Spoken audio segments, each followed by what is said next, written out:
This is Brian Drummond here, the OG voice of Vegeta from Dragon Ball Z, and you're watching Anime Secrets. It's over 9,000! Toku Secrets is a podcast run by the Anime Secrets website. Check us out at animesecrets.org for more anime, video game, tokusatsu content. Remember to follow us on Spotify, Apple Podcasts, YouTube, or wherever you listen to podcasts today. Oh, yes! This is Goldar, and you're listening to Toku Secrets Podcast. Don't tune us out, tune us in. Welcome to Toku Secrets. Join us as we journey into the marvelous world of Super Sentai, Kamen Rider, Power Rangers, and many other tokusatsu. Get ready for the adventure of a lifetime. It's Morphin time! Link to the Morphin. I'm Nathan Desai, the dazzling adventurer, Spoken Silver. I'm Patrick Allen, I'm Shinken Red.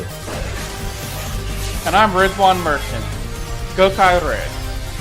And I'm Anthony Davis, also known as Curie Green.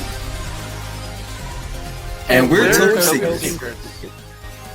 Welcome back, everyone, to the Toku Secrets podcast presented by animesecrets.org.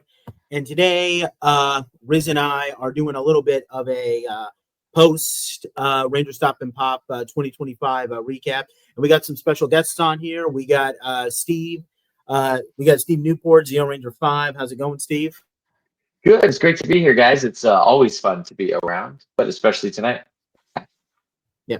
And we also got a good friend of this channel, Chris Dunn. I guess we can debate over which Ranger he identifies. I mean, he has the blue Lightspeed jacket, so we can call him Blue Lightspeed Ranger. So, or if he wants to be called Gokai Fluffy, which is what he said to Ryota Ozawa. Yeah, I guess today I'll be Lightspeed Rescue Blue Ranger. Awesome. And you know, Too those Lightspeed Rescue jackets are so legit. I tried one on at Rangerstop and Pop last week, and guys, it was so cool to wear that thing. And the photo, the photo, Chris. Now that I know that they actually sell those things in a size that would fit me, I got to think about getting a titanium one.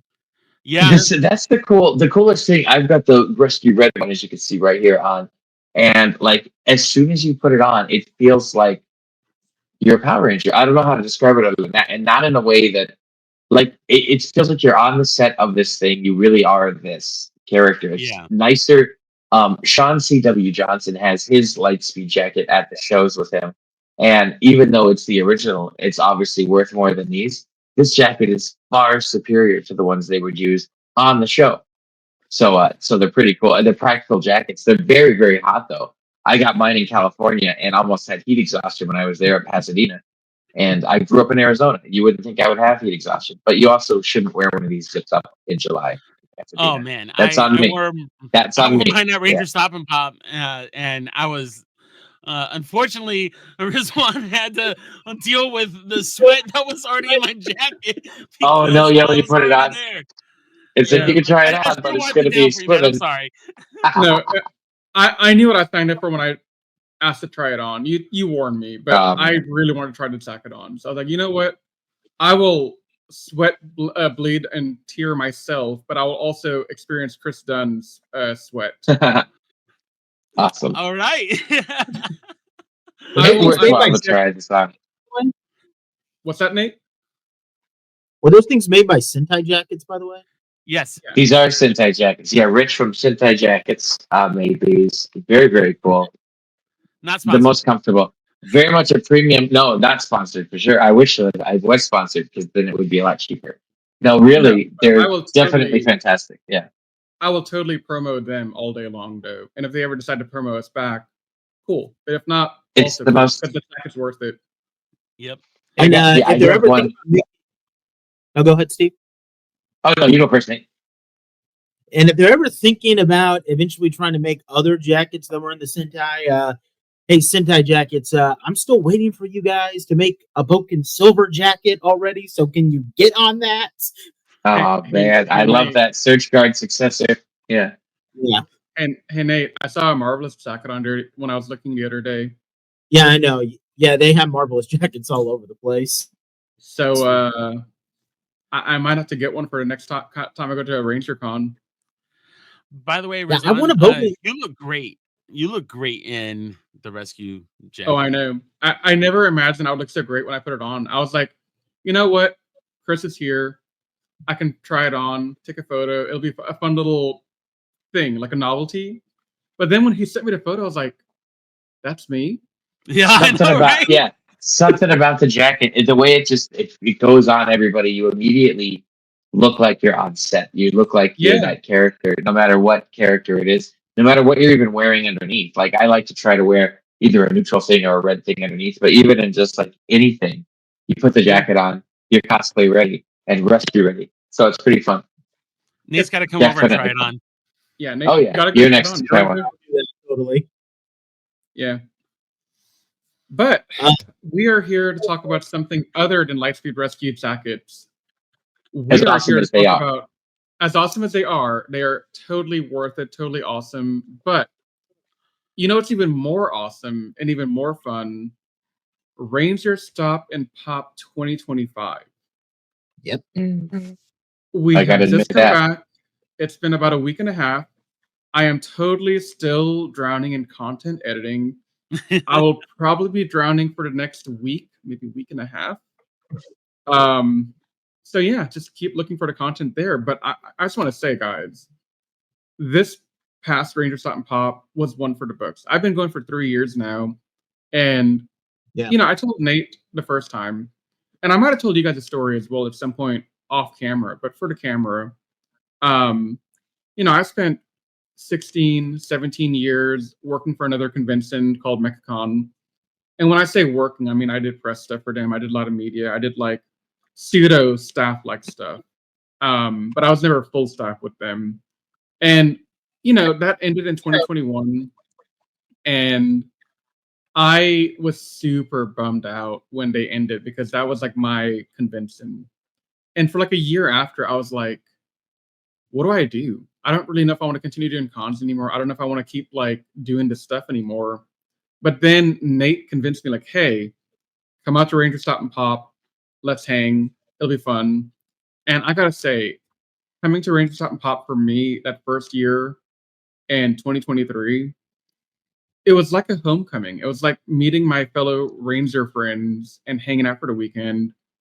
But the thing that made this year more special to me than the last two, so, I knew people at RSP outside of like Nate because I met a couple of people here and there. But this is the year where I felt like that homecoming feeling was amplified because now I had like my clan. I had people that I knew.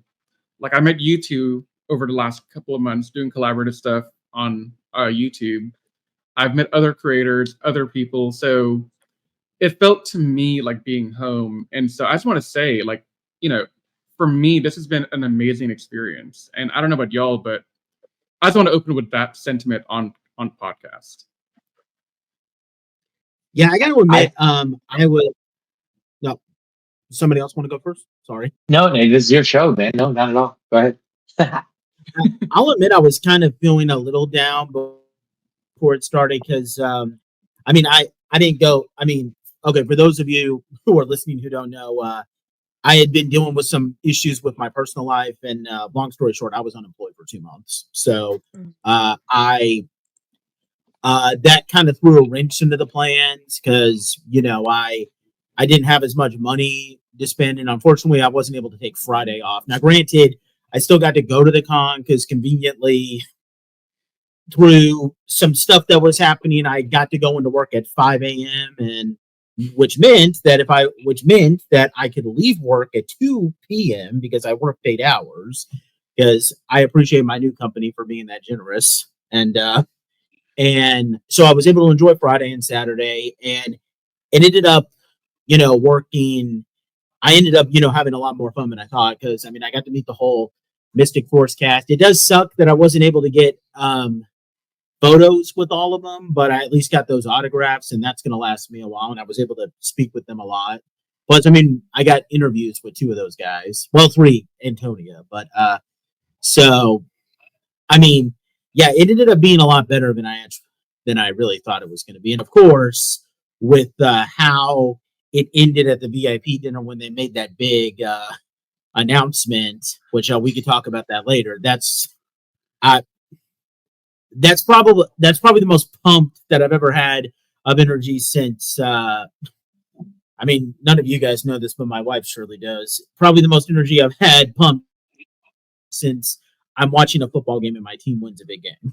So, yeah, Right. my wife knows That's exactly the what I'm best talking about. energy. These guys, they've never seen me in football mode, but trust me, That's the best kind of energy. That's the best kind of energy right there. It's something about this particular Rangerstop and Pop, but not just this one, but Rangerstop and Pop in general. It's always been that kind of familial thing, and I kind of got to agree with you there. The homecoming that it has become going into the weekend, I was pretty of two minds because I was really looking forward to it, and I was really happy that we were doing it. But there was always that lingering, this is the last one, and even if it's not the final year, because it's not the final year, we know that now, thanks to the announcement. But what if it's not the same? What if it's not exactly the same? What if the difference is going to be? Who's going to be involved? Who's not going to be involved? What is the identity of the new Ranger Stop going to be? And what I think was cool is that they want to keep it this tight feeling that it is. The new owner, Brett, wants to keep Ranger Stop and Pop feeling the way we felt this past weekend, because I love the cast of Power Rangers. I truly do. But I was looking forward to seeing about 12 people this weekend, and only two of them were in the cast. And it was more than 12. Actually, it was lots of people, you know. But all the people that I'm really, really eager to see now aren't the Power Rangers anymore. It's the other people who put the show on, and the other people we've met through the thing. And the more times we do it, the less like work it is. I shouldn't say this into a podcast that we're on. I did nothing at all to prepare for this particular show because I had only met, there were only a handful of people there that I hadn't met before that were on stage, and I knew what we were going to do. We did it. It was great, and I know that you're supposed to put some level of stress into it because I saw everybody else doing that. But for me, I was just there for the ride. It was what I wanted to be doing, and I getting to do it. You know. Yeah, I think I mean that's just kind of what comes with doing the show for so long. I mean that you get a better feel of what you're doing, how you're doing it, how you're handling things. Like this year, even though I was only able to come on Sunday, I was I didn't have to do too much mental gymnastics and where I'm going to shoot, how I'm going to shoot, what settings am I going to do, things like that. I was able to go into the area and I feel very confident about what I'm going to get, how I'm going to capture it, who I'm going to talk to, things like that. And I think that's one of the things. But I do think one of the special things about Ranger Stop and Pop that helps it have that feel, besides the fact that the previous owners, that was important to them and they helped foster that environment. They did a lot to foster that. But the staff members, man, like we just really click. We gel together. We've got I mean, we're still talking in staff chat from Ranger Stop and Pop and cracking each other up and ripping jokes, sending memes, things like that. And it really does feel like a family. And I think that lends to the feeling, and I say this multiple times, I've said it all over the place, that Ranger Stop and Pop feels like less like a convention and more like a family reunion. Yeah. I mean, there's just so much love there. And Oh, yeah. and that was actually one of the reasons why I had to be there this year. Was like I was originally planning on that. Steve knew like that I had stepped down from staff, and then like I just really had this need to be there with my con family and with my friends and everything like that. That was the thing that I needed the most. That became like an emotional need for me, and lo and behold, uh, we came back from our family trip a Saturday night, and I was able to make it on Sunday and just be there with everybody. And this was the most fun I had at any Ranger Stop. I mean, I've had fun at the others, but this one, I don't. Yeah, there was something about it. But Ranger Stop and Pop has gotten better year after year after year, Yeah. and I think that is also another thing that kind of lends to that feeling of this was the best one yet. But for me though, just that feeling that I wasn't gonna be there, but I was able to be there, and I was just so happy that I was there with my friends. And my goodness, when I stepped in this year, it was like a serious love bomb. There were like so many arms thrown around me. Some people, I had one friend sneak attack me from behind with a hug, and it was great. There was just so much love, and that's what I appreciate so much about Ranger Stop and Pop. And I think you're hitting the nail on the head very well on one aspect, Chris, that you had the unique perspective of coming into the con right after the big announcement came that they had sold it off to the owners of Toylanta and Zoolanta, Brett. And so, I don't know, for me, it was a homecoming when we got there. But when we first got there to the con, it felt, I'm not going to say it felt extremely reminiscent of how it felt when we were ending MechaCon that year, when we knew it was like this solemn event where we came to party, we came to do it right one last time. You know, we had that air for a good bit of Thursday night when the Rangers were all coming in. You could see them entering the restaurants, and that just feel of like this party, because they knew it was like their last one, I think. Yeah. But then the energy, and I think Nate and I even talked about it Saturday night at the VIP dinner, that before the announcement, it was a very bittersweet, solemn kind of event where we're all there, we're all hyped to be there, but we're also bracing for the tier works of what is Karen going to say? What is Nakia going to say? How is Mikey going to end it? What are the final words from the con staff going to be to us, the attendees? And so dropping that bomb, I mean, look, I'll tell you right now, I don't know where I know where Steve was. He was on stage getting all the accolades of being on staff, but Nate and I were in the back of the room. And when the announcement began, so I kind of had a feeling from certain hints that certain people who I will keep unnamed were making to me throughout the weekend that maybe this isn't the end of Ranger Stop and Pop. So I kind of had a feeling that maybe this isn't the end, but even knowing that, the feeling that Nate and I had, where we just turned and looked at each other and just started celebrating hugs and just like, oh, hell yeah, we're back. We're going to keep going. It was a great moment. I mean, it was such a high. So I think, Chris, you had the unique perspective of seeing the aftermath of that explosion. Yeah. And I think that's a very interesting way for you to have entered a con this year. Yeah. Because the rest of us entered with that solemn, you know, we got to do it big one last time kind of vibe. But you got to enter it with the, hey, we're back, baby. Let's do it. You know, like, yeah. So I think that's a very unique perspective you're able to bring. So I don't know if you want to talk about it more, or I don't know, Steve, if you want to talk about like how you were feeling leading up to, you know, we can do both. You can before and after. Yeah, before and after, exactly. Yeah, Chris, you go first if you want to. Chris, it's all yours if you want. How about you handle the before and I'll handle the after. See, our team learned actually on Thursday night as the staff that we were going to have a new owner for the convention. So that was very exciting, but it was still also very much a final year for what we were doing because we had no idea, and we still have no idea what that's really going to look like going forward. So I know it's going to be great, and I know it's going to have that same spirit of things, but it's still an ending in the sense that Power Rangers Wild Force was the end of the Power Rangers, and then it moved to New Zealand, and a new production staff made the Power Rangers.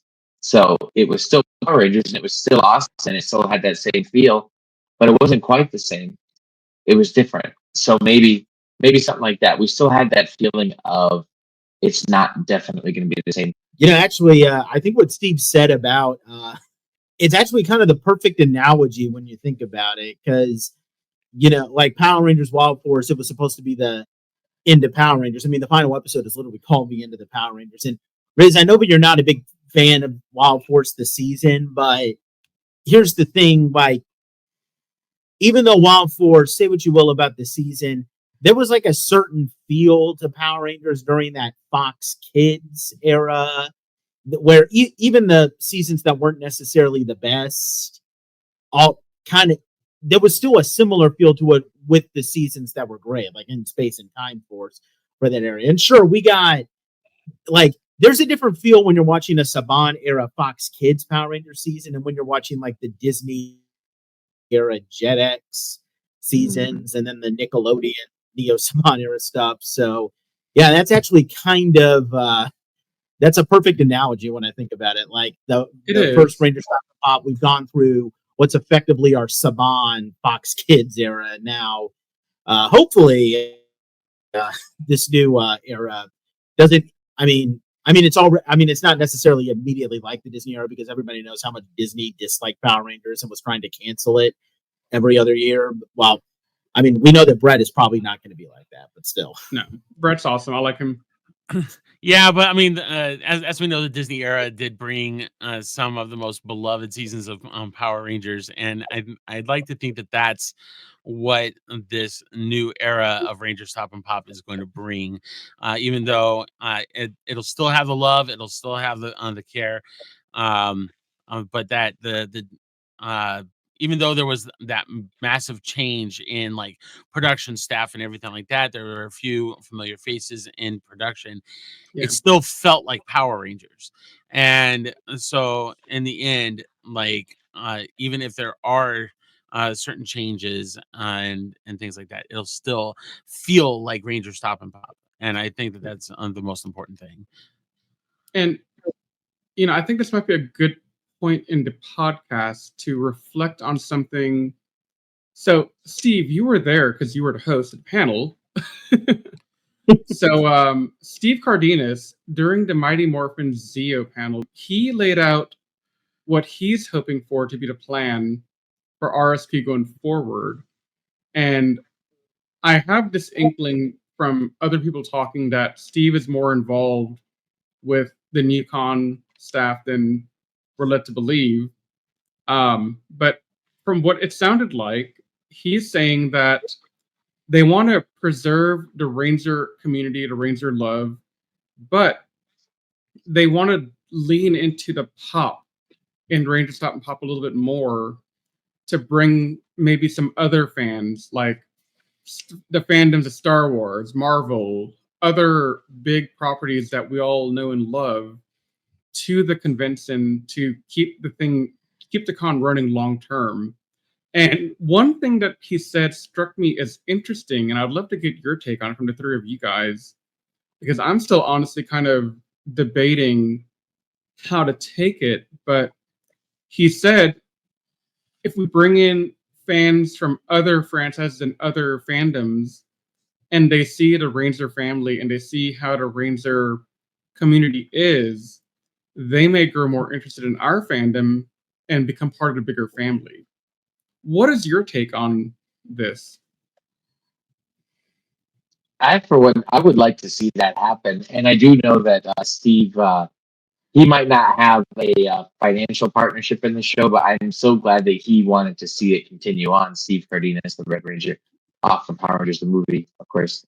But it was really neat. He pretty much got to meet Brett, from what I know, at a toy show. And he got to meet him at one of the shows. They got to talking. And I think Steve's idea is sound to see what we have at Rangerstop and Pop, that kind of family community, but bring in the WWE, bring in Star Wars, bring in Marvel from the area, bring in the All That people, bring in anybody that's in Atlanta, bring in anybody that you can, but bring them into this type of convention feeling. Because whether this was about Star Trek or Star Wars or NCIS or whatever, this franchise, no matter what the convention was about, then feel like Rangerstop and Pop does. Like every convention you go to, kind of feel like Rangerstop and Pop does. So if we can get the people into that kind of idea. If they come in and they love, oh, Power Rangers are cool, but even more cool than that is just this weekend experience, the way they put one on. I think that'd be neat to see too. Yeah, and I think one of the things that does make it a little more plausible to me is the fact that our fandom does kind of cross over into some of this. There are WWE fans. There are fans of all that. There are fans of Star Wars and Star Trek and everything like that. So that there would be a blend of that. It definitely has to be done in a certain way, though. I think having the positive base that we have with Rangerstop and Pop and that feel, the it'll be interesting to see how we work together to implement that and have that kind of move over into the other fandoms as we expand, because it's hard to keep that family reunion feel the bigger that a convention gets. And as you bringing in the other fandoms and everything like that, that's just going to be a natural thing that happens. The convention's going to grow, and in order for it to survive, it is going to have to grow. Yeah, from a business standpoint, I mean, that's absolutely true, Chris. If you want to keep the convention going, you have to keep growing the convention. When you have a convention that stays stagnant, like let's say, hypothetically, this convention had been bringing in 3,000 people per year. But if you keep bringing in 3,000 people per year, you're not seeing growth.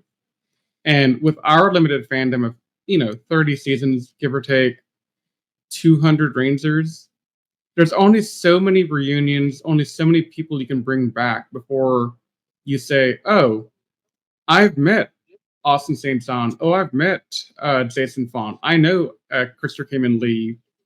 I know these different people. So why would I go to the con for the 10th year when I've already met these people?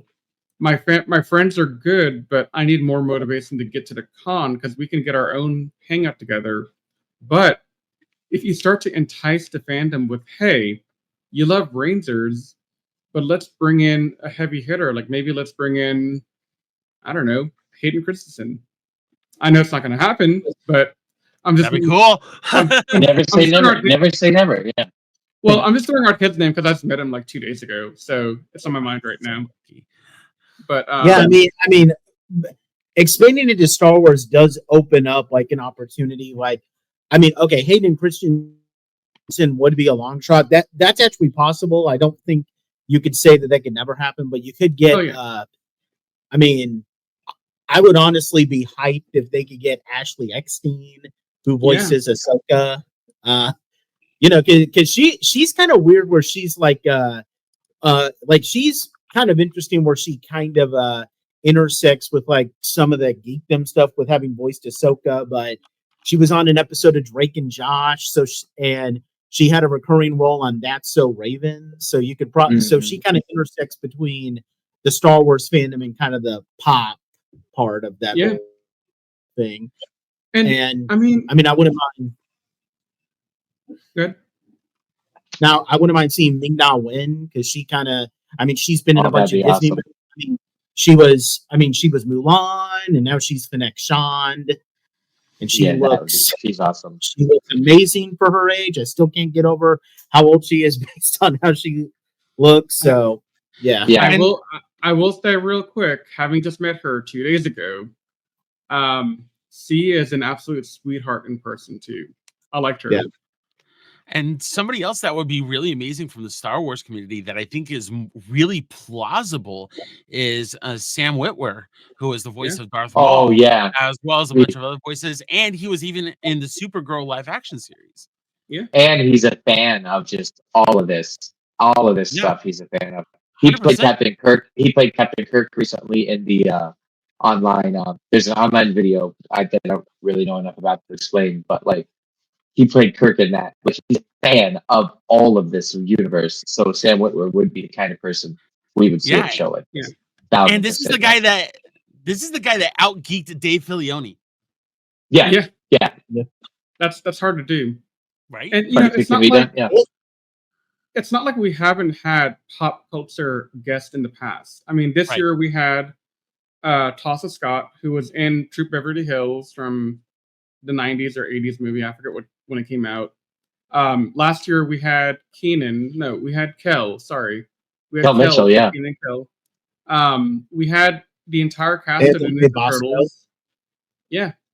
So I Yeah, mean, we've John had Tabasco, we've yeah. had people before, and you know, I think last year we had a fairly decent mix of pop and Rangers at the con, and it didn't feel like it lost anything. Yeah, there was one of my friends that actually showed up to that con. He's a friend from college, and he's not really super into Power Rangers, but he showed up because there were a couple of anime voice actors, and in particular, he was trying to meet the actress. I don't know what her name is, but it escapes me at the moment, but she voiced Nurse Joy in Pokemon, and she was Mai in the Yu-Gi-Oh dub. So I remember being there. I forgot her name, but I remember her being there. yeah. Me too. And then also the and here's the thing, I can't remember her name because I mean I love the anime, but it's got a bunch of characters that she voices that character from My Hero Academia that has the ability to that has ear jack powers. I can't remember what that character was, Yeah. I love My Hero Academia. That name just escapes me at the moment. Yeah. I also think like somebody else that would probably come as well. I mean, if we were able to get him, it would be amazing. Jim Cummings would be absolutely incredible. So cool to talk Absolute to. legend. And so getting Jim Cummings, Bill Farmer, some of those Bill legendary Farmer, what I voice was going to say, Goofy, yeah. Mm-hmm. yeah, and even like Jason Marsden would be great as well. So like there's lots of ways that we can do that, but also from WWE, Xavier Woods is a huge Power Rangers fan. Oh yeah. Many of the WWE people. There's actually we've had a couple of Rangerstops and Pop that we did have one, and most of you guys, well, not most of you guys, I didn't say that word, but the WWE announcer Mike Rome, his name is really Austin, and he and I used to work together at Disney. He's a huge Power Rangers fan. And there was a year that him and Naomi and Xavier Woods came to one of the Ranger stops here and one in Atlanta too, just as fans because they are fans of the thing. And if you wanted to shoot really high for people who are famous in the pop community, you could get the guy who voiced Kanan Jarrus on Rebels, Freddie Prinze Jr. Because you could get him. And here's the thing: he's married to the woman that played Buffy in Buffy the Vampire Slayer. Imagine what type of that would be yes you could get if you could flood in that married couple together. Well, Sarah Michelle Gellar. Oh wow, yeah. Alexis Cardoza, who runs the RSP Lounge, actually does a podcast with Freddie Prinze Jr. Oh wow, I like Alex a lot. He's really cool. Yeah. We became really good friends Saturday night. Very good dude. Yeah, very good dude. But good group all around. Oh yeah, you guys have an amazing staff. I loved hanging out with everyone that I met over the weekend. So kind of moving more into the convention itself. I know we talked a lot about what does a convention mean to us? What does it mean for this to be not last year? And what are our hopes for next year in a nutshell, at least in terms of guest and feeling. But what are things you guys enjoy about this year's convention in terms of favorite panels, guests that you enjoyed having interactions with, fan moments that you thought were just amazing, or just things that you thought were awesome about the con outside of just being there? And I'll open the floor to whoever wants to go first. There were a couple that stood out to me, but I'll let everybody have it, of course. But anytime we get a cast from New Zealand, a full cast, the energy is through the roof, no matter what it is, whether it's all of, I don't know what it is, but all of Mystic Force especially are some of the most genuine human beings that you'll ever meet. A couple of them are a little fun and a little silly and out there, but overall, every single one of them is just down to earth, fun person.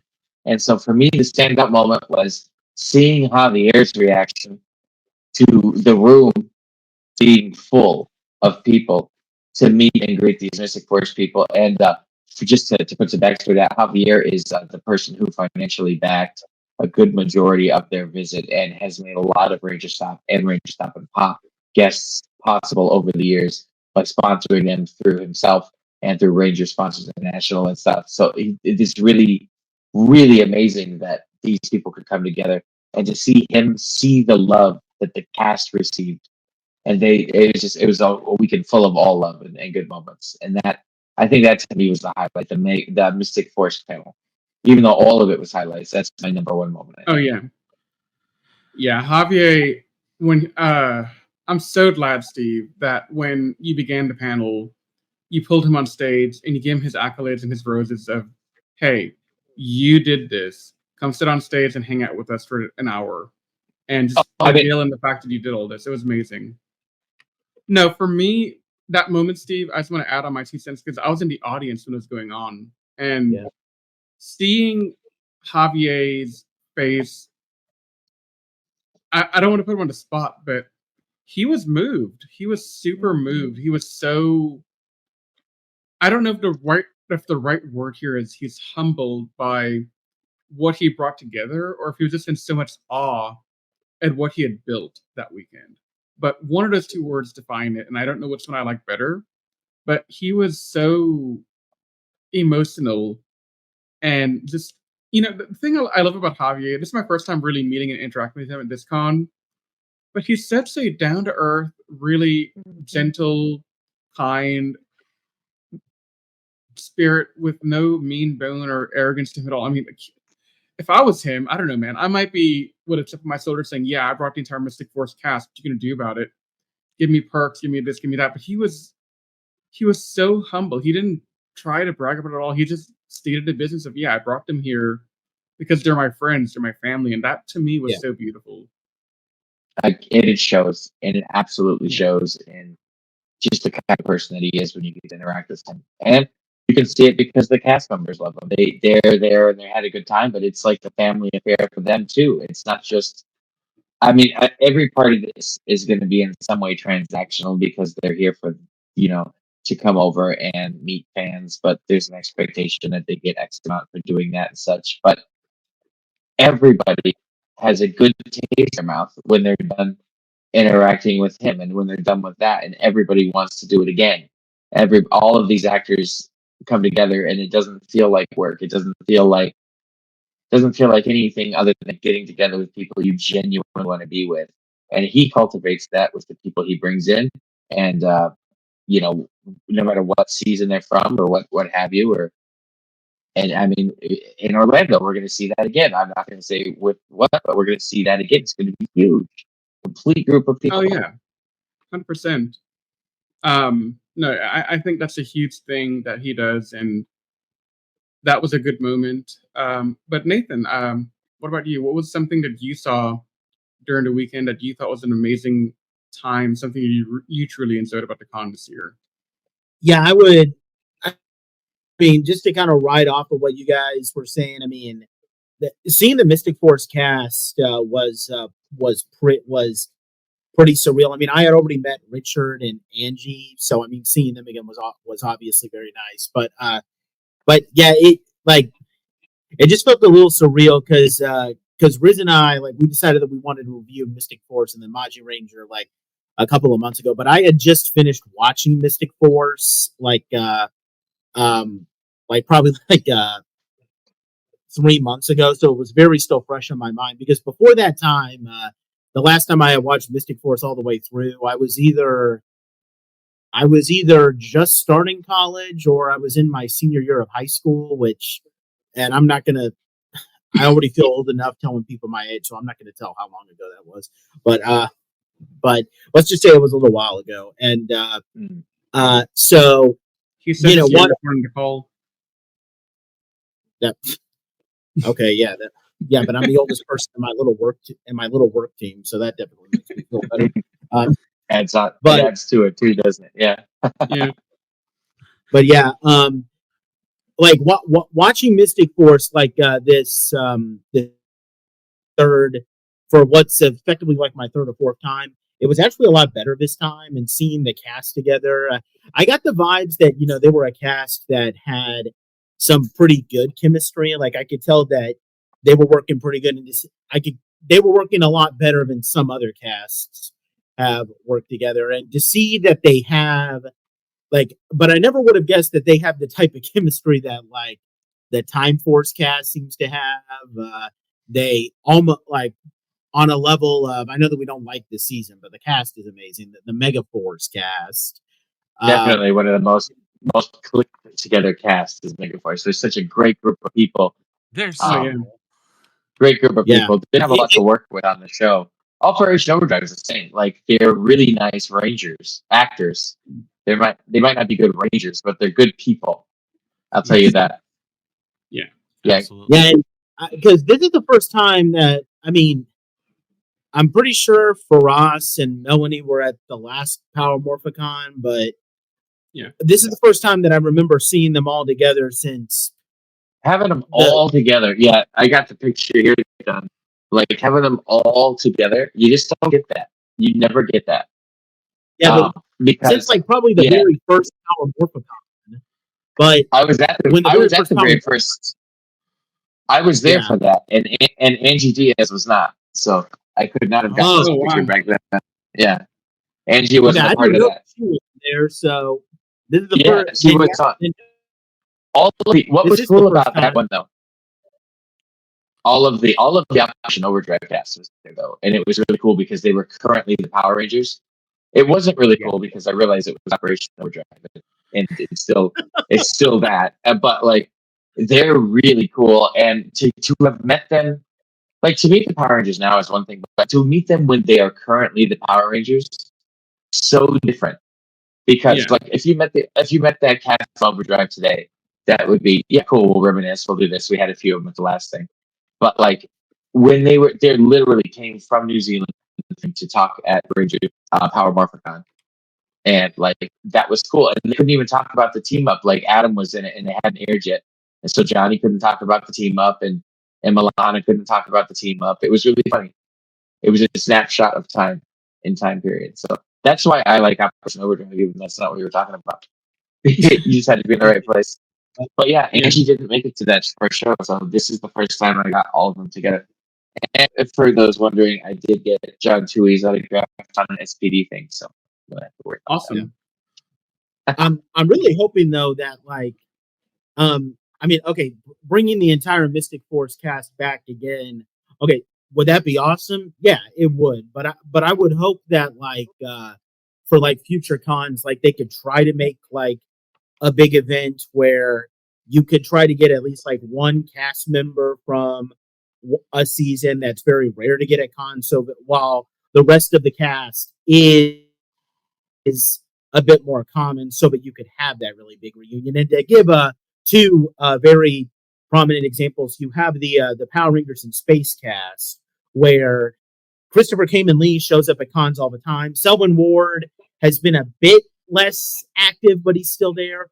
Roger Velasco goes a lot. Tracy Lynn Cruz goes a lot. Justin Nimmo goes a lot. But Patricia Jolie, I don't even know. To be honest, I don't even know if she's ever. Well, okay, she's probably been to 1 or 2 cons, and I understand that she's a volunteer firefighter, so it would be rare, but it would be nice to have something like that. You could also do something similar with Lightspeed Rescue, because with Lightspeed Rescue, Sean C.W. Johnson was a little removed from the con up until this year, but he came back. Sasha Craig, same thing, but she still attends. Keith Robinson goes to cons on her. That one surprised relatively me. regular. New to me. Yeah. That one surprised me. Rhett Fisher. Rhett Fisher was just at More Phenomenal Expo, so Rhett Fisher goes a lot. And Allison McGinnis is semi-active with cons, but then you have Mike Shadow Rundabout, the blue one. Now, granted, he's also got an excuse because he runs, he's actually the owner of a big stunt coordinating agency. XMA. So, I feel like there's always one though, right? Like Mike from Lightspeed, you're never going to see him. Archie Cow from Lost Galaxy. Everybody else from Lost Galaxy will be visited all the time, but Archie was on CSI, so we'll never see him. No, but that's not the reason. It's just that there's always like the one or two, but I think like even if it's not a full cast reunion, like I like that getting some like super draw that isn't always at a show would be something. Like even Danny Slavin, because he does cons, I think. I mean, I've met him a couple times, but I don't know who stays and leaves a concert yet. Like, I just realized that the Ninja Steel Red Ranger doesn't do it anymore. He just stopped doing it. Maybe it's because he's not relevant in that particular realm currently. I don't know, but he stopped doing it, and some of the people keep doing that. So that's one thing. I mean, another example would be because I remember when I saw that he was announced for the last Morphicon, and it just kind of blew my mind because I've never seen him at a con ever. I don't know how to pronounce his name. He's the guy who played Theo, Jungle Fury Blue. He was Alginabella. Alginabella, yeah. Yeah, that's his name. Because I mean, I've met David before, and I've met Nikolai, who played Dom, and I know Anna I would love to meet Delator. On David. Oh yeah, David awesome. But so I don't know. I mean, I just think that like it would be great for like Rangerstop and Pop to like try to get like. I know that they can't do it every year, but hopefully, like at least on an every other year basis, they could get like this one. They could go all in to get at least one big guest while getting in some of the other guests that regularly go to have. I don't know if you could get like the core 5 Space Rangers and then maybe Justin Nimmo isn't able to make it. That would still be cool because then you could get them and Blake Fisher and then have like a Turbo and in Space reunion or something like that. Yeah, it's always the dynamic of who can do what and when and who wants to and who does. Patricia, I know, doesn't care to do conventions much at this stage in her life, and I hope that she changes her mind on that from Power Rangers in Space. Well, me too, I need to meet her so I can meet every single in Space Ranger. That's it. She's most people's like last one. There's a couple of Rangers I haven't met. Like one of them. There's only like 2 or 3 I haven't met at this point, and she's one of them. And so I got to make it happen. I'm not like Brandon, who was like a list guy. Almost every person who's ever been on the show he's met, but I don't have a list quite like that. But there's only a couple of people I haven't met, and one I'm really excited to meet in November. So that'll be cool. But no spoilers. But that'll be cool. So going back on talking about the Megaforce cast, having Andrew Gray at Rangerstop and Pop this year was actually pretty cool, and it was. I had a really funny interaction with him because we were talking about something serious and everything like that, and then like we hug, and then as he pulls away, he's like, "Oh, by the way, thanks for wearing deodorant, man. You smell great." That's amazing. You don't get that from everybody at the show. No, you don't. That's it's nice to know that I smell good. So yeah, it's true. That's a really funny story because confunk is a real thing. Yeah. It absolutely is. It absolutely is. I like funk in my music, but not in my cons. What, Nate? Sorry. What is a real thing? What is a real thing? Confunk. Like that's true. Body odor, yeah. So you go to MomoCon, it's even more prominent down there. Yeah. So this is your friendly public service announcement to wear deodorant at conventions and take a shower and eat food.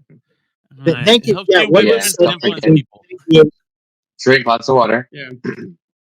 But I think one moment I liked from this con that I just felt encapsulated a lot of the feelings that I think I've seen this year at the con. Nate and I were at the VIP dinner, just kind of walking around, talking to different people here and there. And we saw Melanie talking to some people. I didn't necessarily want to like go intrude on a conversation, but we had to walk by her to get somewhere. And we had interviewed her earlier in the day. And so she stopped us to talk and thank us for a great interview and everything. And something she said kind of stuck with me that I really liked. And it was, she was telling me how she hadn't been to a con in a long time. I think by my bad math guesstimate, I'd probably imagine like 15 years or something since you've been to a con. It So was a good minute ago. It was like the old Power Morphicon. It was like forever ago. yeah. Like when they So- were new. Yeah. Yeah, so she was telling me it's so surreal to her being here and seeing all this. But the thing that stuck out to her that made me feel happy on the inside was she told me after the VIP dinner, she had heard from the different Ranger teams that they were all going to go hang out together. Like, maybe Time Force was going to go to some place like a bar or whatever. Mystic Force had plans together. So every single cast team had a plan for after to hang out together and spend time together. And of course, there are a lot of, like the regular people who are at the cons together a lot, like Time Force, Mighty Morphin, Space, that, they hang out regularly at cons.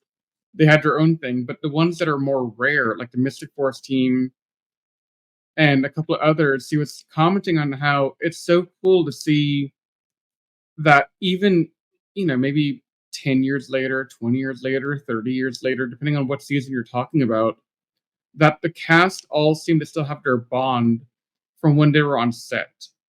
And that moment, it might seem trivial, right, when you say it out loud, but if you think about it, I mean, how many people did you know 30 years ago, or in some people's cases 20 years ago, that you're still that close with it? You want to go hang out and get a drink after a day of working together all day.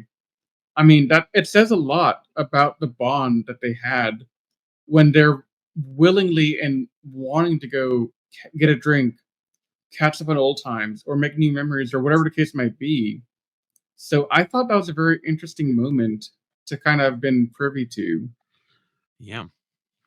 Yeah, so the impact do you feel seeing them, it means a lot to see these people interacting together, building that bond. And even like, like you said, if you're not even into that much, it's infectious, right? To see everything building up, and you can't help but get caught up in it. Yeah. I mean, it is amazing though. And like we do constantly say once a ranger, always a ranger. And we feel like that's almost kind of like a Power Ranger kind of thing. But no, I mean, it really is there is It's something to huge. say about these casts because It's true. a huge thing. Yeah. It's 100% true. Over the weekend, I would say it facetiously, like James McQuicken, once a Ranger, and then everybody would do it. But it's exactly, and like it's a fun gag. And I was, I didn't make fun of James McQuicken because I like James McQuicken from Operation Overdrive, but it's the reality of it. It is the mentality of it. The casts and the fans, both. Once a Ranger, always a Ranger. That's it. Yeah. We have this connection, this immunity, this thing. And what did you like? Oh, Lightspeed, fantastic. Time Force, Speedy, Mystic Force, Operation Drive. Everybody's got one. Everybody over the past 35 years has a Power Rangers. Whether they loved it or not, they have one. There's one in their life. There's one they interacted with and chose whether it's a life. But they hit that age and they became a Power Ranger fan. Somebody's favorite Ranger is the Operation Overdrive Blue Ranger. Somebody's favorite Ranger is the Mystic Force Yellow Ranger. They're out there. Somebody's favorite Ranger is Sally Martin from Ninja Storm. I mean, she's awesome. Yeah. Mm-hmm. We're all connected by the grid. And that's the beautiful part of it is, you're right, Steve. I mean, I know, so like there are Rangers that I enjoyed in their season, and I will tell people on the podcast, yeah, that's an A tier Ranger, that's an S tier Ranger. And I base that on a lot of factors like character writing, impact to me and how I felt seeing the Ranger on screen, but then also how does that Ranger fit into the story? So there's a lot of things I take into account when I'm thinking about tier ranking. But There's a couple of Rangers. I'm not going to say the actors that I think this about, but there's some Rangers where I'm like, okay, I don't necessarily see the hype for this Ranger in terms of like the story, the character, and all that. But then this past weekend, I met a person who came up and was just talking to me, and they said, "Man, I really love that Ranger," and they got me thinking. I was like, I mean, I know they're maybe a B tier, A tier Ranger in my book. It's not a bad Ranger, right? It's still a good grade, but it's not like the goat for me. But for Yeah. them, that was the holy grail. They flew from undisclosed location in the country to be in Atlanta for that weekend for that one person. They came all the way for one person. They they didn't really come for the con. They didn't come for the fandom. They came to meet one person to tell them their story and say, "Hey, you made a difference in my life." And that to me was It's, really just amazing. you can't make stories like that up. I No, think that's why they do it, and that's why we do it. Like that's why this show matters. Not Power Rangers, but Rangers and Pop. Of yeah, course, what Power Rangers matters. Like to be a part of a universe that brings this stuff together. Like when I come home and like I was at work today with my colleagues, I have some good friends and stuff at work. I like my job overall. Like, well, what am I doing? This and that and the other. To me, my life is normal and this and that. But if I even casually mention anything, like with the Power Rangers or what we've done, and like talk about the weekend or talk about the trip, they're like, "That's huge. That's big." I'm like, it's normal life for what we do because we're in this convention world. But then they're like, "You work with the Power Rangers, even if that's if that's all I do is what we've done. We do the coolest stuff." And we've yeah, interacted with the coolest things. And that's why I love this thing so much to be able to liaise between the two groups really and yeah, have because with the Power Ranger fandom and the Ranger cast, it's there's not that many universes that cross over as much as this one does that I've seen. Like truly. Yeah, and that's also one of the reasons why I love doing what I do on staff, and the reason I think the reason why a lot of the staff members love it too. I mean, for me, I remember what it felt like my first time going to a uh, a Ranger Stop and Pop was my first Ranger centric convention, and at the end of it, I was just really emotional because of the fact that like my whole life I've had to segment that, and I've said that in other times, but like, so to be at a place where I didn't have to segment that part of myself, that I could be my full and authentic self and be accepted and loved and have like all these people that just enjoyed meeting me, and even now like Yeah. people that enjoy watching me run around with my rig, and like that puts a smile on their face and it enhances their experience. That means the world to me, to yeah, be able to just increase their joy, it's so meaningful, and I think is something that's really special about Ranger Stop and Pop. yeah. And I mean, kind of building on that, Chris. I mean, you're on staff. People know Chris Dunn. You've been kind of named Mr. Ranger Stop and Pop and all this stuff. But I've seen the video. That's Steve. Mr. Ranger Stop and Pop. oh, I No, know. you're Mr. Ranger Stop and Pop. Yeah, we're all Mr. Ranger Stop and Pop. We're all Yeah, but for me, I still feel like I'm the newcomer to the community because I've only been going for like 3 years now, and I've known people in the community who've been doing this for years. Morphicon, More Phenomenal, Ranger Station, etc. So they've been in the community, really integrated with this community for decades. And so on Sunday, I was just kind of wrapping up, doing my last couple of laps around the con floor, and this guy comes and says, "Hey, are you Anime Secrets by chance?" And I said, "Yeah, I run that. What's up?" He said, "Could I get a photo of you?"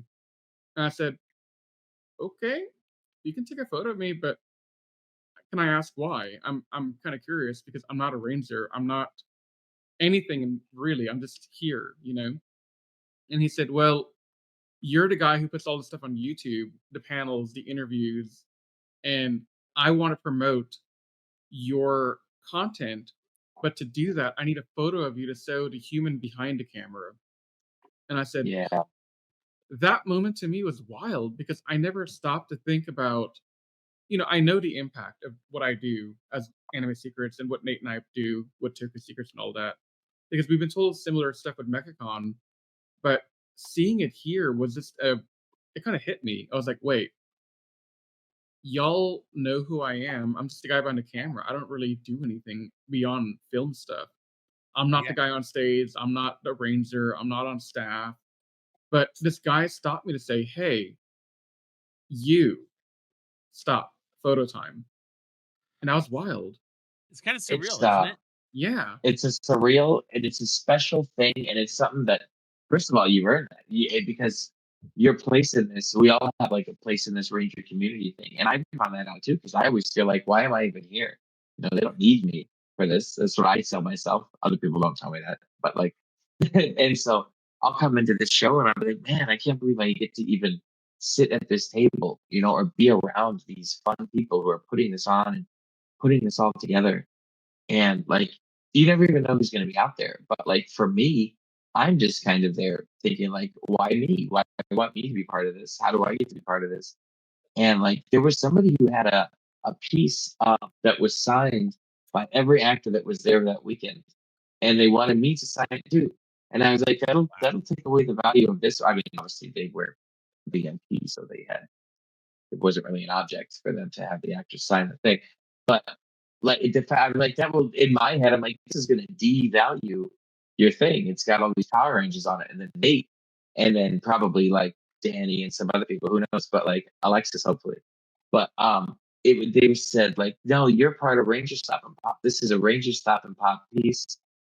And it meant so much to me, to like, people wanted me to be there. And there was I'll tell just one last little piece of story because I know we got a lot of time.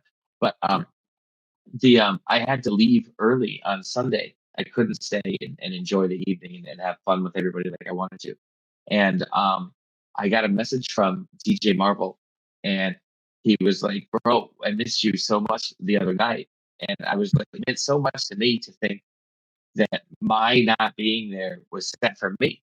But I never would have thought that other people would have cared that I wasn't there. I mean, it just, in my mind, I wouldn't have thought that. And he was like, man, you're part of our party, that you weren't there. It wasn't, it's like he made the analogy he made. I'll use it here. He said, it's like a Mighty Morphin reunion without Tommy. And I was like, that was like, it meant a lot to me. But I mean, no, you're badass, Steve. And it's emotional. Oh, thank you for saying that, man. I love this community and I love the Ranger fandom, and I'm trying to get back into it more. Not like into it like as a fan, because I am, but I mean like more active this year, because I want to very, very much. And Steve, I do got to tell you this, man. Like, you, sorry, it's a little emotional. Oh. You being a part of my first cosplay. Yeah, man. That's something I will never forget, man. It's like, huge. Of all people, like, getting to do that with you. It's huge to me, too. Yeah. And we'll always have that. We'll always have that. We'll always have this. Yeah. That's what we are. Yeah. That's who we are. Yeah. Oh, man. Not It's saying, but such I have that. I love that. Wrong badge.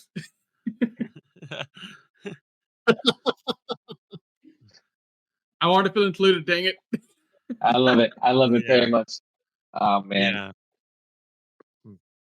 Yeah. So I know we spent a lot of time talking about all the positives and things that we love about this con, but with all great things, there's also that prickly side where maybe there's that thing that we wish had run better, we wish the con had done more of, or maybe done less of in some cases.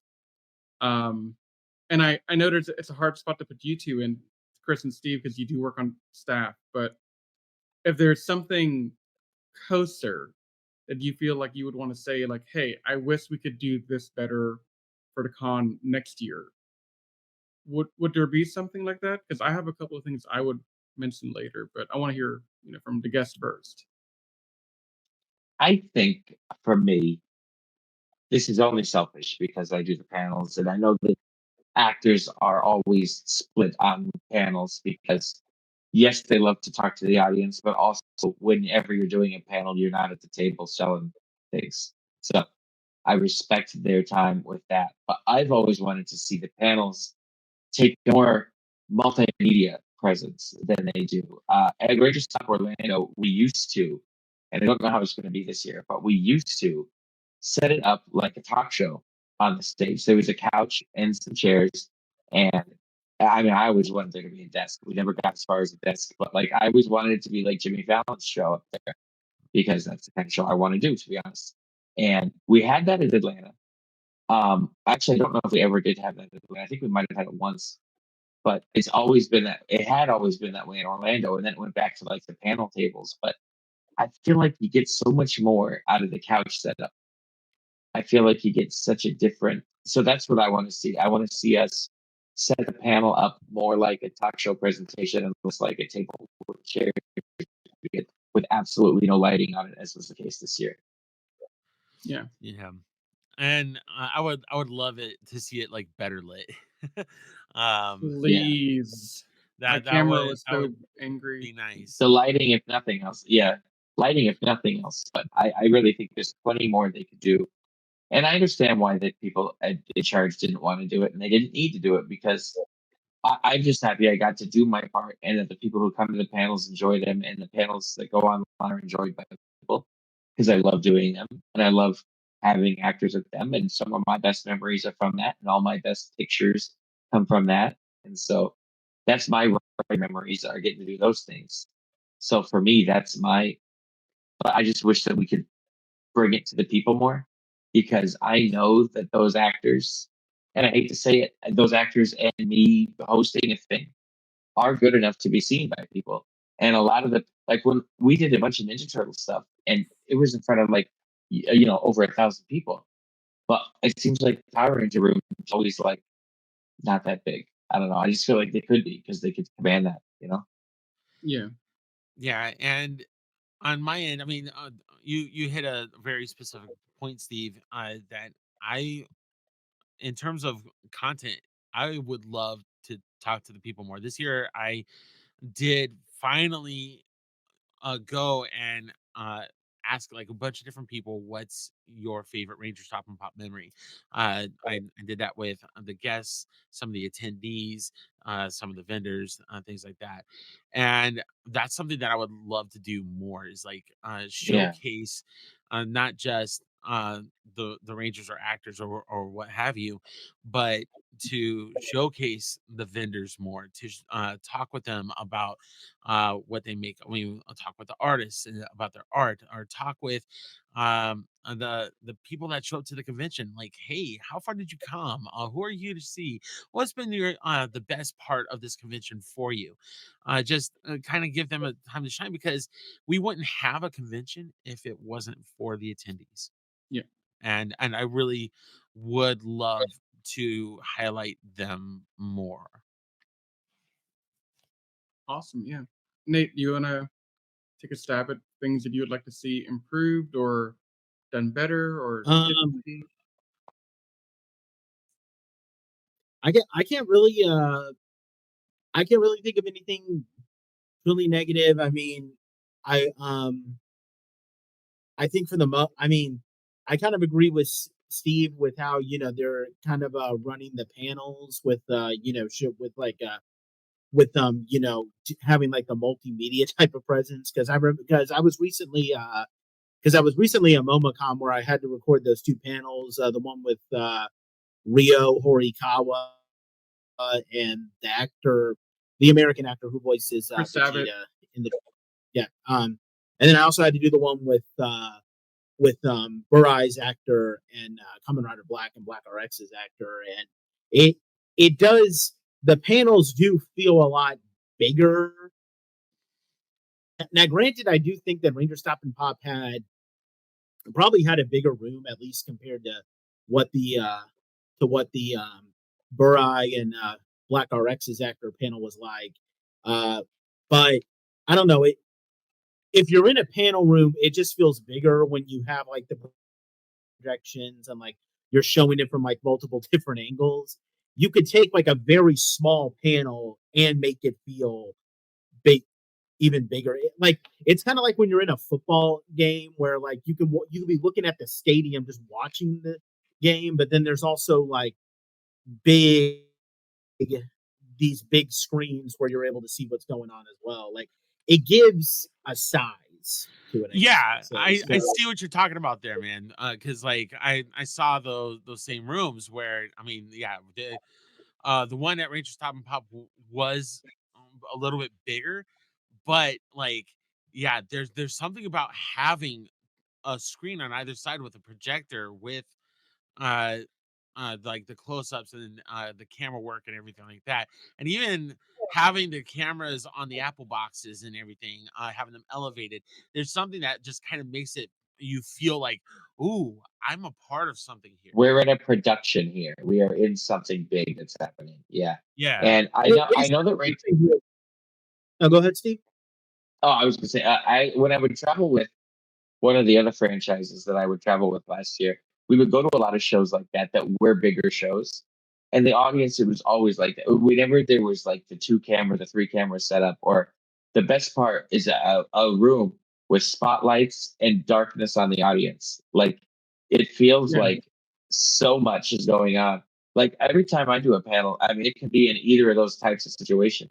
But when I would go out there with the Teenage Mutant Ninja Turtles in my green blazer and the stage lights were on and the cameras were on, like I felt like a couple of times we needed to cut to commercial because we were doing something so substantial. And the Power Rangers are way cooler than the Ninja Turtles, if you ask me. Don't tell them I said that.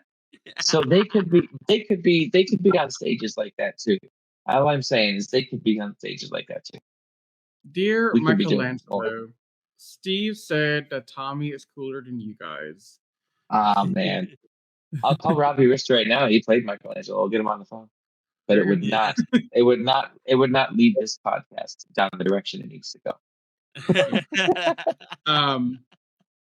So for me, I think, like Nate said, there's not too many things that I'm like critical about the con for.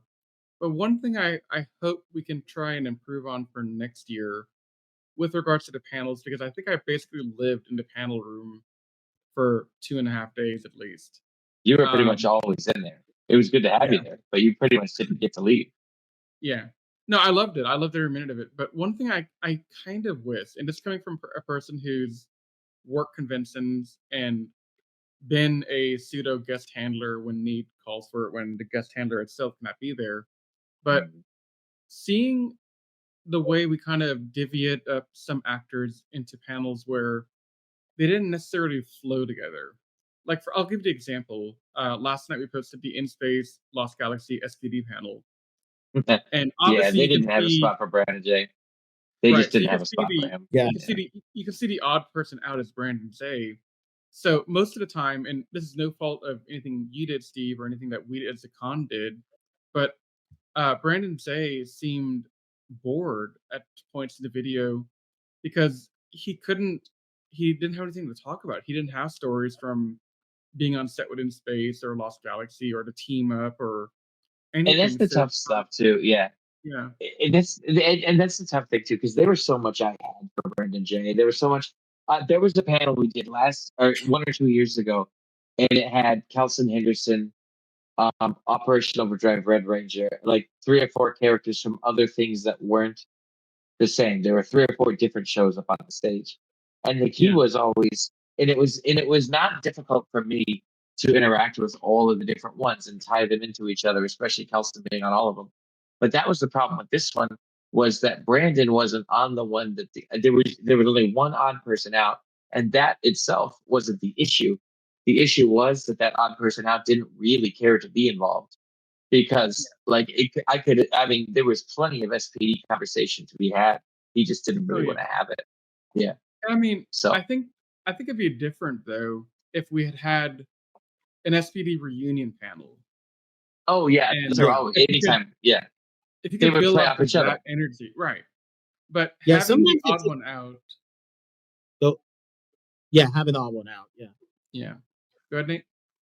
Then sometimes it like I noticed that too. Now, granted, this wasn't a panel; it was like a press event when Riz and I were recording something in 2023. But you had like we had Dan Southworth, Quantum Oh Ranger, yeah, and we had Dwayne Cameron, the Mercury Ranger. Okay, they're both Sixth Rangers, but then and somebody was asking them questions about what was it like being someone who comes into the show later, and Dan Southworth was of course giving his like real smart mouth thing like, well, I mean, we were just a bunch of a-holes and we just like acting Mhm. like. Now granted, this is already awkward because Dwayne Cameron wasn't like that, but here's the problem. Hector David Jr. is sitting between them, and it's like he's not a Sixth Ranger, so how is he supposed to it, yeah. respond to that question when he's not a Sixth Ranger? And I So mean, it, and that's another good example of like, I wish, and this isn't the fault of the convention 100% because you can't book a whole team or multiple people from the same season every time. But maybe instead of having the contractual obligation to say, "Hey, Brandon, say you have to do a panel because it's in your contract or whatever with the con," maybe in that case say, "Hey, we can't fit you into the panel schedule. You just don't have a spot. So let's do something different with you to get you to do something for the fandom at the con for the weekend." And I know that's part of the contractual obligation to have him do something. It's written there, but maybe we could have done something a little bit different to make it engaging for him, but also for the audience to get that SVD love that we so desperately want to give. Yeah, and there uh so Dragon Con oftentimes, I mean, I know it's a massive con with a lot of things, but they'll do an hour with so and so, like Yeah, an hour with William Shatner. I mean, of course, William Shatner's pretty dynamic, but Brandon J can be pretty dynamic as well.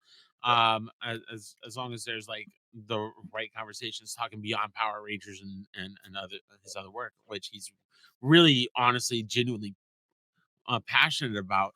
So with like, if we do have odd one outs, maybe rather than trying to put them in like this big group panel, maybe just have an intimate time with them. Like, put yeah. two chairs on the stage. I would always rather have one person. Yeah, I would much rather always just have one person if they want to.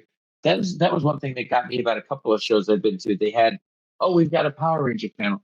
Well, the show brought out 14 actors from Power Rangers from 4 different or 5 different seasons, but none of them. It was a potpourri of things. 13 people were on stage at once. Blake Foster and Sierra Hannah talked, and that's it. Yeah, And then there were 12 others that sat up there. Yeah. yeah. And I mean, when you have a panel like that, that was not one of our shows. It was a different show. But yeah, it was when you see a Ranger potpourri like that, or when you see anything like that's the tough thing. And for me, the tough thing too is, of course, getting everybody a chance to say something and to do their thing. But that was the thing. Like Brandon, like legitimately just didn't want to that day, and I mean it's fine. I'm not going to make him. But I like mean, if he had anything he wanted to go on, it was his. The floor was his the whole time, any time. yeah. And the first thing that I will always do is take a microphone away from Mr. Cayman Lee. I yeah, forgot. that guy is quite that's what I love. unhinged. Awesome guy, but very Yeah, unhinged. yeah. He's a very interesting individual, and I had some fun experiences with him this past weekend. Um, no, but I think the convention can do different things to kind of help give that experience the way that it helps benefit the actor and the audience. Because you got to think, like you guys were saying earlier, I don't remember if it was Steve or Chris or somebody, but part of the reason that these actors come to the show is not just to meet the fan, but to also make a little bit of side casts. And so if Brandon J, in this example, is on stage, not being engaged with properly and not being able to give what he would want to give because he's being misplaced in the wrong kind of panel, then he's losing out on an opportunity to make another, a quick buck. but he's also not getting the chance to really engage with the fans. And even if he wants to be there and he can't get the opportunity because it's not the right fit, it's difficult. So I Yeah. try to be mindful of like, okay, you got to think these Rangers are human. They're just like Yeah. you and I. They have a day job. They have family. They got friends. They got good days, bad days. Maybe that's sad. Yeah, Saturday was Brandon Jay's bad day. He just didn't want to do it. But there's plenty of times where he may have wanted to do it, and he did a really good job of doing it. I mean, I'm sure that's happened, but having the right circumstance would also help. And I think it was unfortunate that we had planning that way for a couple of. It was not just the one panel. It was once or twice other times where I saw it was like, okay, we could do something a little bit different here to allow for better communication.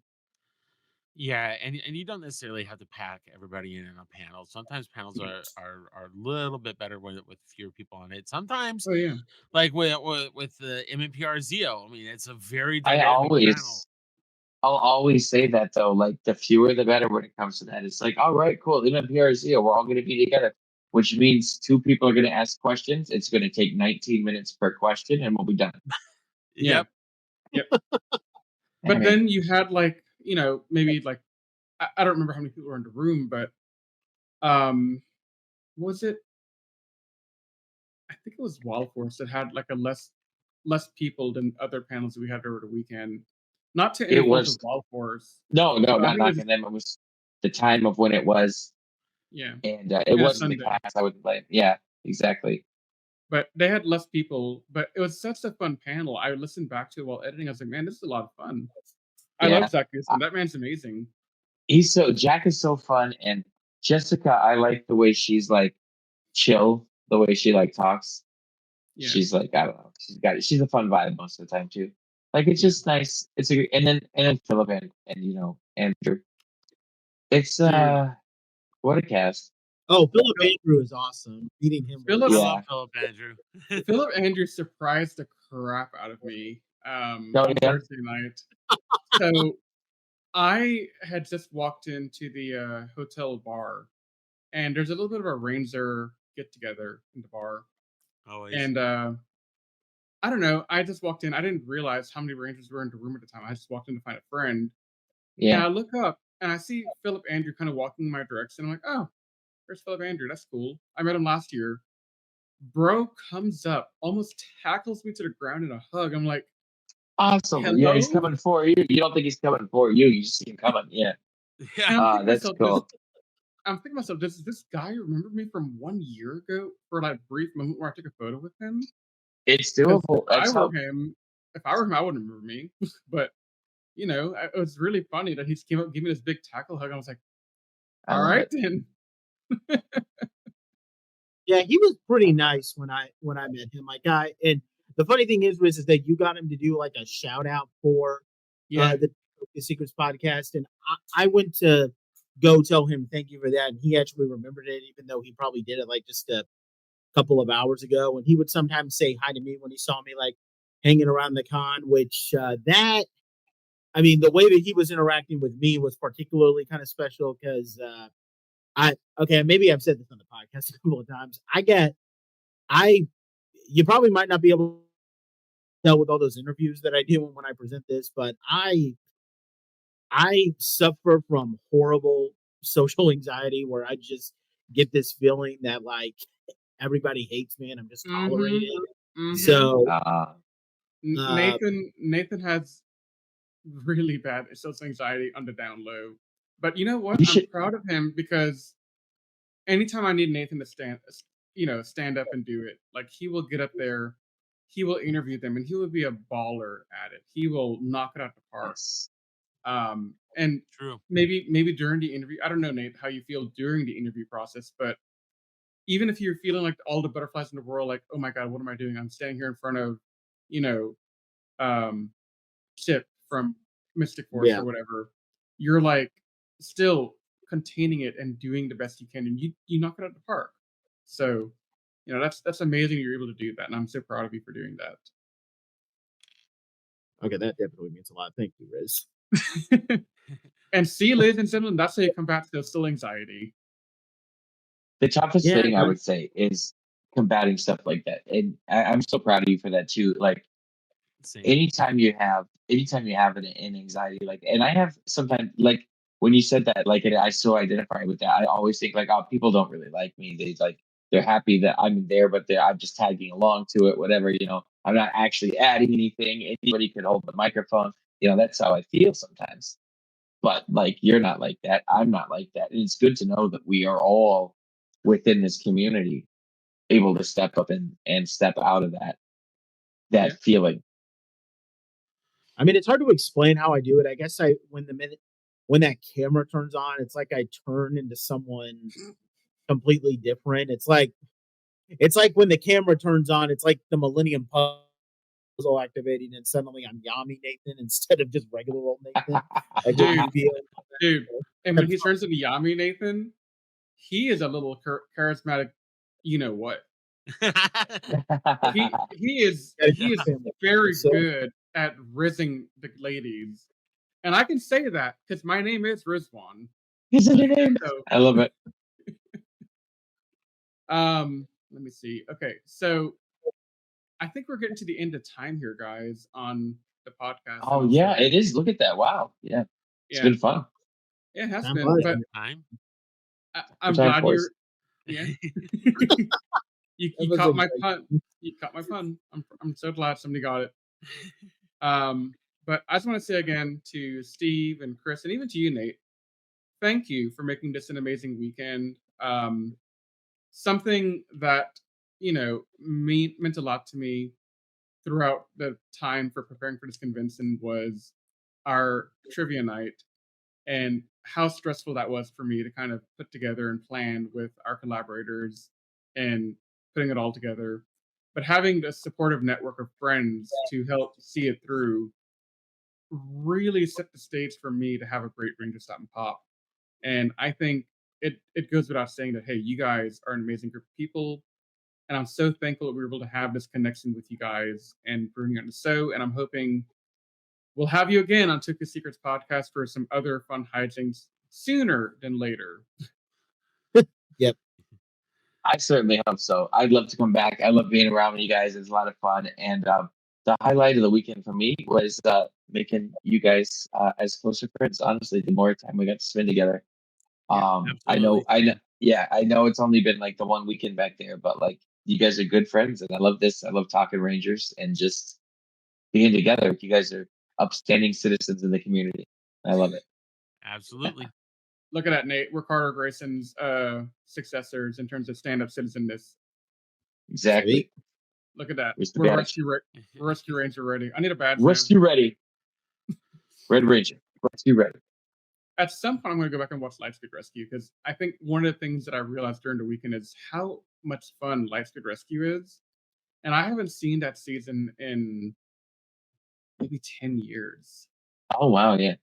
Maybe since it was new. Yeah, I recommend it. I like Lightspeed Rescue a lot. So I'll have to find an excuse to like somehow jam in Go-Go 5 into our upcoming schedule than Riz.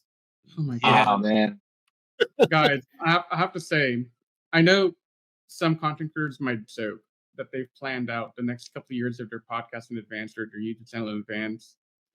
Quite literally, this guy Nathan has literally roadmapped out not only what seasons we're covering next, but also he has already mapped out maybe not exact episode numbers for the podcast, because I'd like to throw a monkey wrench in that plan a lot.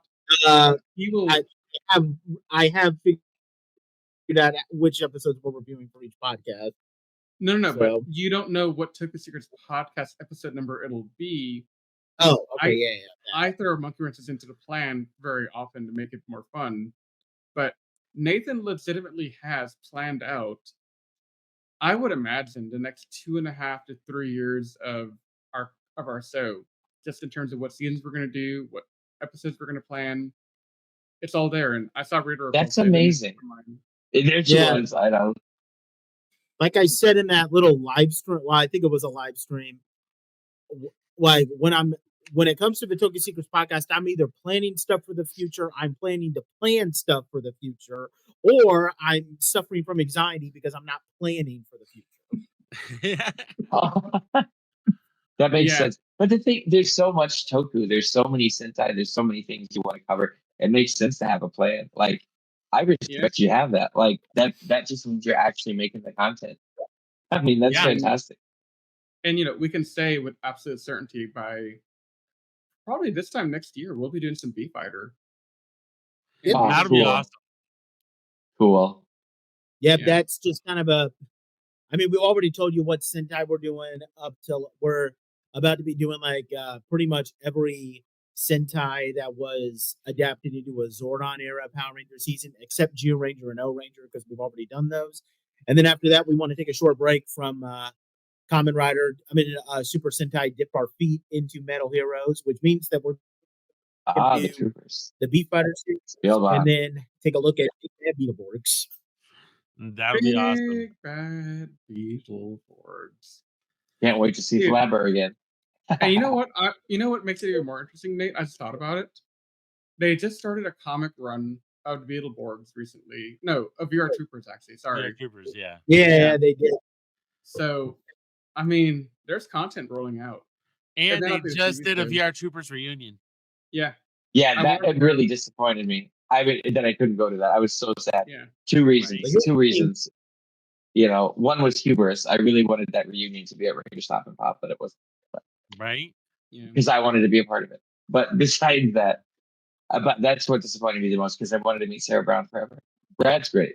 Me too. But I want to meet Sarah. Sarah Brown so much. I was always a Caitlyn guy over a Kimberly guy. Just saying. I was. You're not the only one. Yeah. Just saying. I was, and I'm not afraid to admit it. We could do a whole VR Troopers episode. But I guess I know. Yeah, Tommy tried to rebound with Caitlyn after Kimberly broke up with him. If you want to be technical about it, because no business like snow business. Yeah. There you go. No business like snow business. I love it. So, Chris, Steve, where can our listeners find you guys online? Podcast, YouTube, social media. Where would you like them to find you? So Steve and I actually co-host our own podcast called the Geek Done Right Podcast. Yeah, sometimes. Yeah. Well, we've got a bunch filmed, working on getting the episodes edited and out there. But so that's at youtube.com/geekdoneright. And you can find me at Dunn Right on TikTok, Instagram, Twitter. Yeah. That's fantastic. And I am, of course, Zeo Ranger 5 here on Instagram. You reach out to me and say hi if everyone wants to. My online presence isn't what it could be, I suppose. There's more I could and want to start doing. Like I was saying earlier, I want to get back into the Ranger world and just into this world in general of creating things. But reach out if you want to. Zeo Ranger 5. I'm always here. There you go.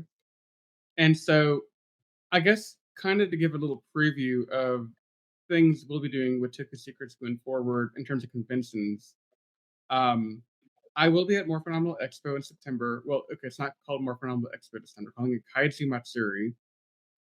So I'll be there for the weekend, hanging out there.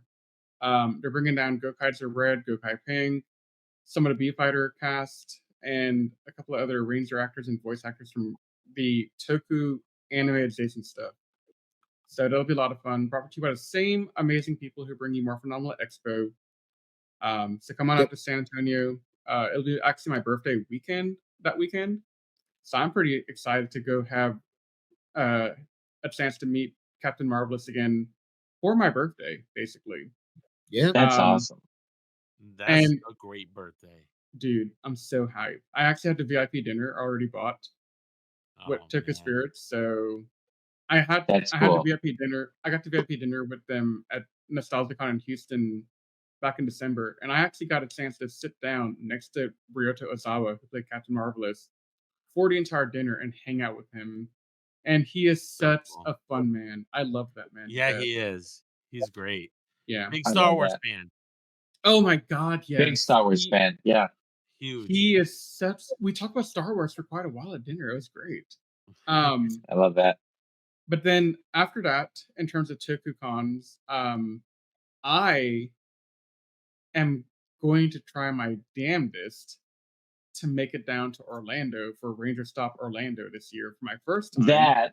That's what I was going to suggest. Rangerstop Orlando this year is going to be huge. It's something a lot of fun. It's the 10th year in Orlando. It should be a lot of fun. Rangerstop Orlando, presented by Toku Lectables. So be there.